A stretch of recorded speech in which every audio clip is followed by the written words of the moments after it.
అంటే తెలంగాణ ప్రాంతాలకు సంబంధించిన జిల్లా అది. చింతూరుది కావచ్చు, లేకపోతే ఇప్పుడు వీళ్ళు చెప్తున్నటువంటి అంతా కూడా అందులో కొన్ని గ్రామాలే కదా సార్, 7 మండలాలు కదా, గ్రామాలు కాదు, 7 మండలాలంటే ఆషమాషి కాదు. 7 మండలాలంటే వందల కొద్ది గ్రామాలు ఉంటాయి అక్కడ. ఎందుకు దాన్ని ఆంధ్రాలో విలీనం చేశారు?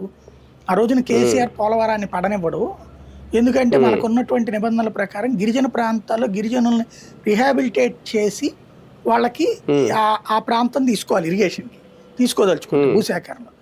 అది రిహాబిలిటేషన్ ఫార్ములా ఏంటంటే కాన్స్టిట్యూషనల్ గానే 100 కిలోమీటర్లు దాటకూడదు, 100-150 కిలోమీటర్లు ఉంటుంది. అది దాటి తీసుకెళ్ళకూడదు. అంటే అదే అడవి ప్రాంతం, అదే ప్రాంతంలో రిహాబిలిటేట్ చేయాలి.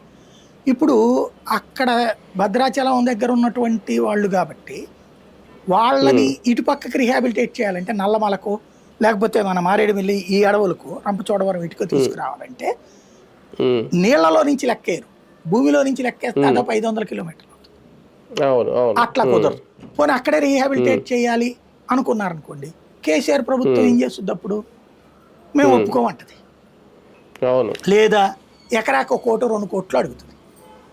లైక్ పులిచెంతల విషయంలో ఏం జరిగింది? మొదట రాజశేఖర రెడ్డి ముఖ్యమంత్రిగా ఉన్న టైంలో చక్కగానే కట్టారు. దాంట్లో చంద్రబాబు నాయుడు వచ్చి ఏం చేశారు?